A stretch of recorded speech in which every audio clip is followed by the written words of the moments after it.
Hüdapar olarak son seçimden sonra 4 vekille temsiliyet hakkı bulduk mecliste. Tabii bu 4 vekilimizin meclise girmesiyle birlikte toplumun faydasına neler yapılabilirin arayışına girdik ve 4 vekilimiz meclise girdiği günden beri kanun teklifleriyle halkın arasında onların gündeminde olan sorunları mecliste gündem etmeye ve kanun teklifi şeklinde bu sorunların çözümüne kalıcı bir çözüm çözmeye uğraşıyorlar. İlk kanun teklifimiz 2023'te çifte vatandaşlık kanun teklifiydi. Malumunuz bugün Filistin'de yapılan katliamın sona erdirilmesi adına belki Türkiye'deki Yahudi vatandaşların bu katliamda pay sahibi olup olmadığının araştırılması ve vatandaşlıkların iptal edilmesi, mal varlıklarına el konulması, bu kanun teklifini verdik. Bu hala mecliste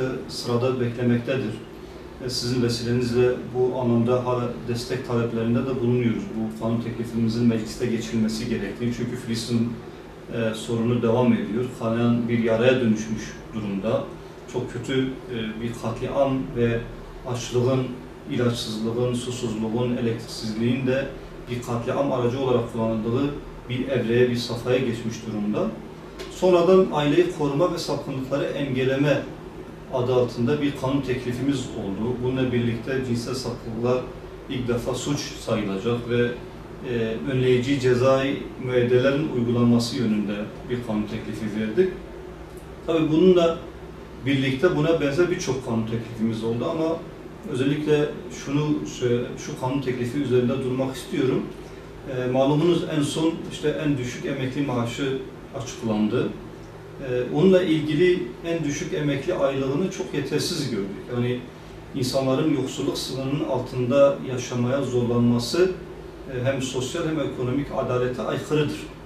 Yani insanlar o aylıkla o kira bazlı düşündüğünüz zaman nasıl geçimini yapılacak? Bu mümkün değildir.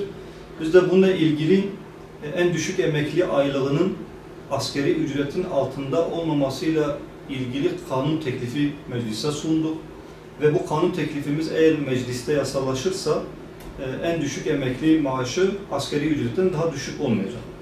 Hatta bununla birlikte mağdun, yetim, yaşlılık ve ölüm aylığı alan tüm vatandaşlar da aylıkları asgari ücret tutarıyla eşitlenecek.